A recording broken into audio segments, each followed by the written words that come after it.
All right, it's another day, and the last day this week I'll be working on my clay. I'm going to set the seam for the coat, because this is the seam that will have a set of short fringe on it.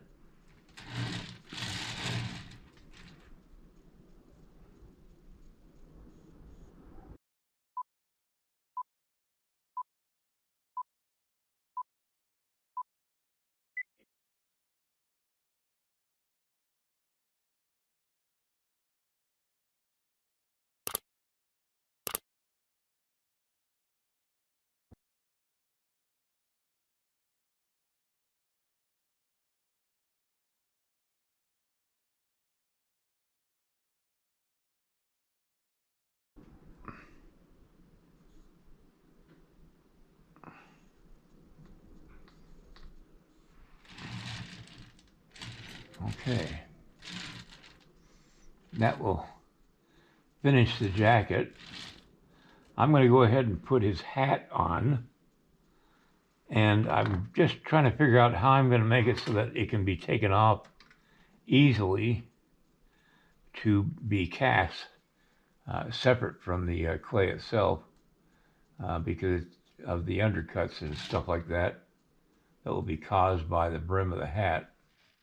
All right, I've made a little peg out of aluminum wire, and I'm going to force it into the clay, and then I'm going to push this all the way in to where I can cover it up with clay, make it disappear. That will hold it in place, and then for them to be able to take it out, what they have to do is wedge something like this in there to take it out and cast it separate. So I'll just push that back in. That's going to hold it in place. You got to work out different things to make it work out for the casting process. Now, I will decide whether it will stay in this position or if I'll change it over to another part of his jacket. But I kind of like it being there because it adds to the total look of the whole piece.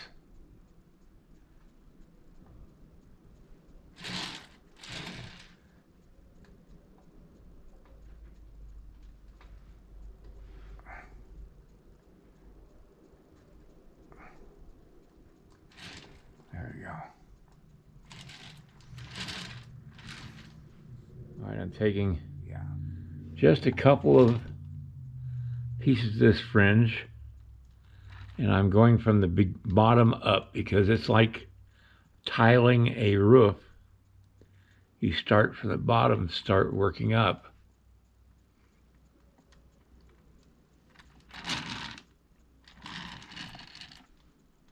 I'm just doing a few strands at a time that have come through the pasta machine, and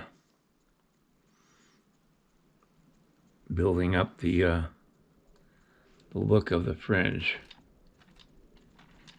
I'm doing this before I put the shot bag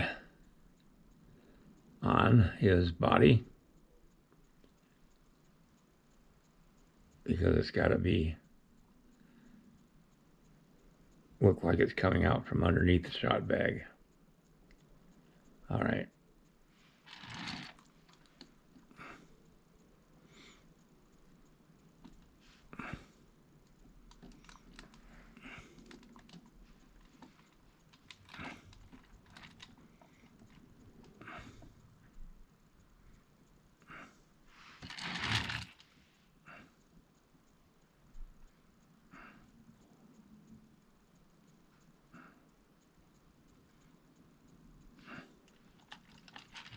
It just takes a delicate touch. Now this will be under the shot bag, so I'm going to stop right there. And I'm going to go ahead and make the shot bag. All right, this is the shot pouch, and it would have all kinds of tools inside. Tools to extract a ball that gets rammed into the barrel without gunpowder behind it. That can happen. I used to shoot a black powder gun, and let me tell you, sometimes you would forget to put the powder in first, and if that happens, you got to be able to get that ball out, or it makes the gun absolutely useless. And so I had to have a corkscrew type thing to put on the end of my ramrod on the gun to get the lead ball out of the barrel. And you got to have patches cloth patches to put behind the ball to give it a little extra tightness going into the barrel.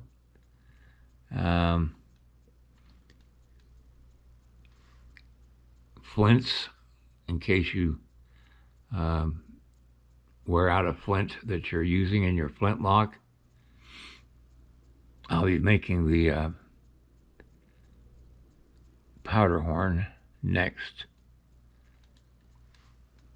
But you see why I went ahead and put the fringe on first before I put the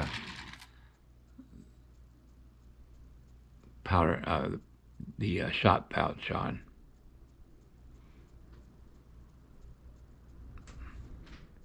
All right, this is the powder horn. It has a plug and it has a butt, and it's made out of wood, and I've actually made a powder horn out of a buffalo horn, or actually a cow horn. And what you do is you boil the horn, and it makes it very soft, and you can do all kinds of things with it. And that's what they would have done with a horn they might have gotten off of a buffalo, or even purchased in a big town. All right, that works perfectly. And what they'll do at the foundry is they'll add wire to attach the powder horn to the guy's shoulder. I'll put the fringe on here and just see what happens.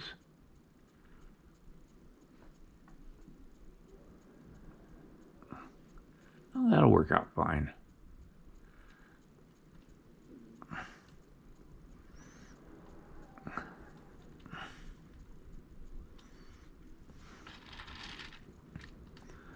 All right, I think that's going to work out just fine.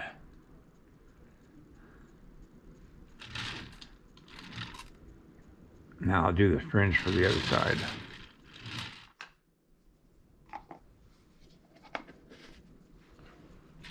All right, I just painted everything. I didn't see any need to show me doing that.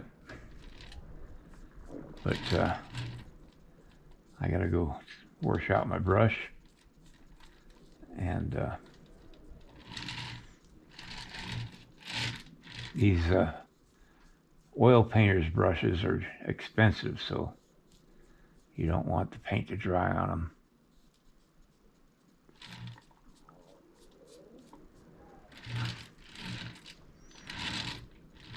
I'm really satisfied with the way this is all turning out. It hasn't taken too long to redo what I screwed up by dropping the original Mountain Man on the floor. It really paid to do it again. Oh, I've got his belt buckle to do.